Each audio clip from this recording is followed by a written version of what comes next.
अस्सलाम वालेकुम। एक वीडियो पर लोगों का ये रिएक्शन आ रहा है कि वो मुझे समझदार समझते थे। हमने कभी किसी को नहीं कहा कि आप हमें समझदार समझें या बेवकूफ़ समझें। ये आपकी अपनी अंडरस्टैंडिंग है। आपको जो बात अच्छी लगती है, आपके हक में होती है, आप उसकी बेस पर इंसान को अक्लमंद और समझदार समझना शुरू कर देते हैं या उसे प्यार करना शुरू करते हैं। और जो आपकी आदत के खिलाफ बात जाती है, उस पर आप इंसान से नफरत शुरू कर देते हैं या उसको बेवकूफ़ समझना शुरू कर देते हैं। दुनिया इस तरह नहीं चलती। दुनिया बात सुनने से चलती है और आपको अपनी बात करनी पड़ती है। हर इंसान अपना तजर्बा शेयर करता है। मैं अपना तजर्बा शेयर करता हूँ। मैं आपको कभी नहीं बोलूँगा कि आप मुझे अंधाधुंध फॉलो करें या मुझे अच्छा इंसान समझें। कोई भी इंसान परफेक्ट नहीं होता।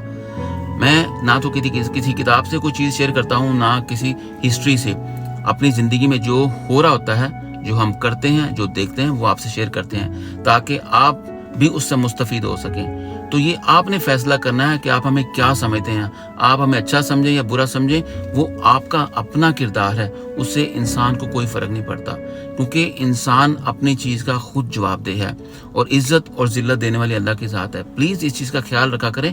कभी भी कोई चीज़ करें, किसी को फॉलो करें तो अंधाधुंध फॉलो ना करें, तो उसको इतना ऊपर ना ले जाएं कि बाद में कल को आपको तकलीफ हो। इतना नीचे ना ले जाएं कि बाद में आपको ऊपर उठाने में उसको शर्मिंदगी महसूस हो।